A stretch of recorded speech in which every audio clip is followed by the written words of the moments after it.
Okay mga kamads, mga kaibigan, welcome back to another content. And for this video, pag-uusapan po natin ang civil war ng mga Duterte at saka itong mga vloggers nila. Okay, so sino po ba ang main cause nitong kaguluhan na to? Ngayon, kilala naman po natin si Pangulong Duterte as marami siyang jowa bells. Okay, there is a certain Jasmine Alpotera na nurse niya kuno na nakaka-labas-pasok sa dahig doon sa kulungan kasi nga may personal affect siya or may personal connection siya kay Duterte. Okay na to.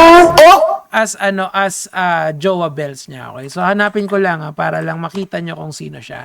Si Jas Alpotera. Ito yan. Yan daw yung caregiver kuno ni Pangulong Duterte. Actually, maganda siya kung titignan nyo yung ibang photos niya. And ako, naiintindihan ko si Pangulong Duterte kung bakit siya nang pipiliin niya. Now, pumunta na tayo sa drama. Kasi nga, bago yun, gusto ko munang, opinion ko lang naman to. And yung mga rumors na naririnig ko. Ang sabi daw nila, mga kamatis, mga kaibigan, meron daw dalawang faction sa loob ng Duterte, ng DDS camp, okay? Merong Sara Duterte camp, SD, at saka merong Bongo camp, okay? Under the Bongo camp, nandito andito yung asawa, yung common law wife ni Pangulong Duterte na si Hanilet and si Kitty and yung mga vloggers nila, okay? So, ang idea dito baka so may mga vloggers din sila. Sa kabila naman, itong Sara Duterte camp, ito yung mga nakikita natin. Sila Banat Bay, sila Maharlika. And dito sa Bongo camp, nandito daw itong Jas Alpotera. Okay, so nagdadalawang faction sila. Now, bakit ko kinakwento sa inyo to? Nico David, mas malamang sa hindi, chismis lang yan. Kasi po, ang basis ko dito is from the inference that I na-deduce ko. Dahil kung babalikan nyo yung WR numero na survey, nandun yung pangalan ni Bongo as president. So, syempre, yung mga films naman na yon, kung talagang walang friction between Sara Duterte and Bongo, di mas malinaw, di ba? And gusto ko din sanang ibalik yung idea nung 2022. Kasi nung 2022, si Pangulong Duterte at saka si Sara Duterte ay hindi sila masyadong okay. So may friction sila. So ang talagang kakampi, kasanggang buo ni Pangulong Duterte ay si Bato at saka si Bongo. Of course ngayon, united sila kasi may common enemy sila, which is yung impeachment trial at saka yung mga gustong ma-impeach si VP Sara. Okay, so that is the basic landscape ngayon na allegedly meron ang mga DDS. Of course, these are all rumors. I could be wrong dito. And pinagko-connect ko lang talaga lahat. Ngayon, etong si Alpotera daw, meron daw siyang access doon sa mga libro according to Maharlika. Okay? Siguro mas maganda manood na tayo ito. Yan, kung gusto niyo mag-follow sa mga Team Alpotera na okay lang sa kanila na yung kinakampihan nila na si Alpotera ay inilalako ang pagkatao ni Pangulong Duterte. Ayun, allegedly daw mga lods, bukod dun sa pirmadong, kasi meron mga signed books si Pangulong Duterte na pinapatungan nila ng presyo. Kumbaga ninenegosyo nila yung mga signed books ni Pangulong Duterte. Tapos bukod doon, meron pa daw ito, na nilalako daw nitong si Alpotera at saka yung mga kasama niya according to Maharlika. Pero parang caveat lang natin na these are all rumors. Walang hindi natin alam talaga to kung katotohanan. Tuloy natin kay Maharlika. Inubaran mo na si Pangulong Duterte. Yan. Anong ginawa? Bakit mo kailangan picturean ang private parts ng Pangulong Duterte at ilako sa mga kaibigan mo? Pero kung totoong mahal nyo ang Pangulong Duterte na sinasabi ninyo na yan na nga ang nangyayari sa kanya ngayon, okay? Kung gusto nyong suportahan si Alpotera, hindi okay lang, wala tayong magagawa dyan. Buhay nyo yan. Binaboy na ng mga Marcos Jr. at gusto nyong patuloy siyang binababoy, edi go! So yan kung gusto nyo kasi nga, etong si Alpotera is part of the Bongo faction. Allegedly, mga rumors na nadidinig-dinig ko lang kung saan-saan to. So may motivation talaga siya. Mga Team Alpotera na gatasan yung sitwasyon. And etong si Maharlika naman, Sara Duterte side sila. Ganun yan parang may na talaga, may totoong friction yan. Di ba? Nung isang araw din, may kaaway na vlogger, DDS vlogger din, si si Harry Roque, di ba? Nakita nyo naman yun eh. Si Come and Get Me, Get Me, Get Me. O sige, manood pa tayo. Grabe kasi talaga tong drama na to. Tinawagan mo si T. Okay? Nagpapaliwanag Eto. ka, Alpotera, na sinasabi Ngayon, sinasabi daw niya, meron daw attorney T at saka attorney K. Hindi, attorney T at saka si K nakakampi daw nitong si Alpotera. Sabi ko nga sa inyo, itong DDS feud, civil war rabbit hole na to, sobrang lalim nito talaga eh. And, well, for me, I'm really happy telling you this. Well, I could be wrong baka sabihin nyo, hindi ko David, ikaw, ano ka lang, hindi, nakikita ko lang kasi dito kay Lama Harlika na parang may kampihan talaga sa loob na nangyayari. Well, I could be wrong, lagi kong sasabihin sa inyo. Sabi mo na, sinasabi ni Ma'am Hanelet na nagpapanggap na nurse ay ikaw. Ang sabi ko Ayan. sa'yo, bakit? Nurse ka ba?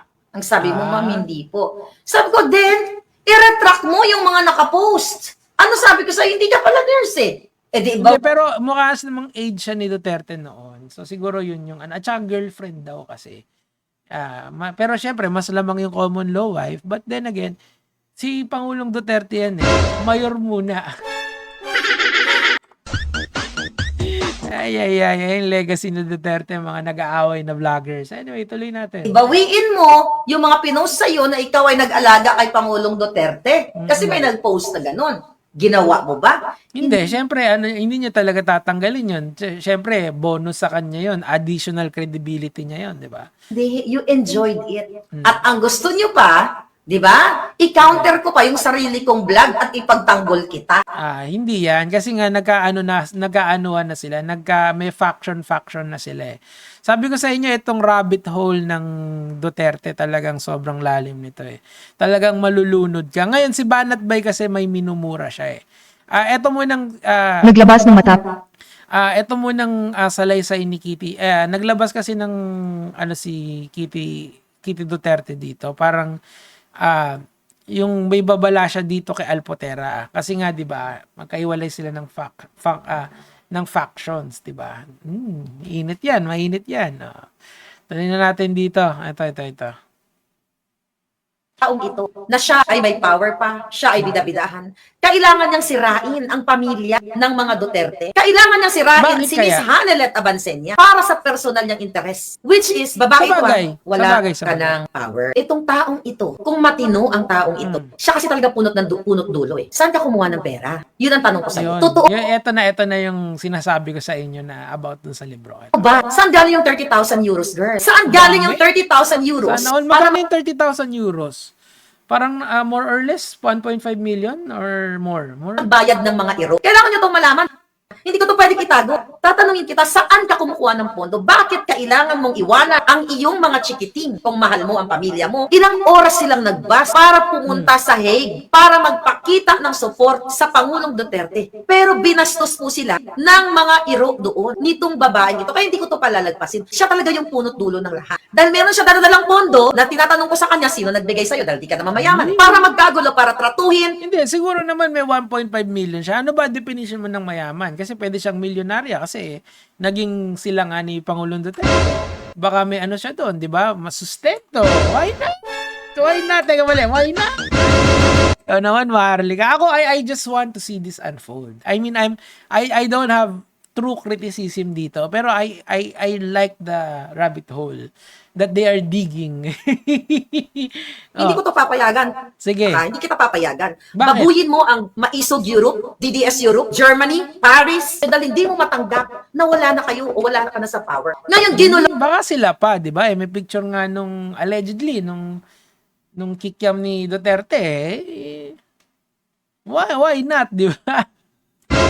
So, ano yan, summary lang to kasi merong 3 series dito si Maharlika. Pero ito yung mga juicy bits na tinatawag. Yung una, pinagkakapirahan si Pangulong Duterte. Tapos pangalawa, yung private parts daw na allegedly, sabi ni Maharlika, na binibenta daw ng babae. And number 3 is, jowa daw siya ni Duterte.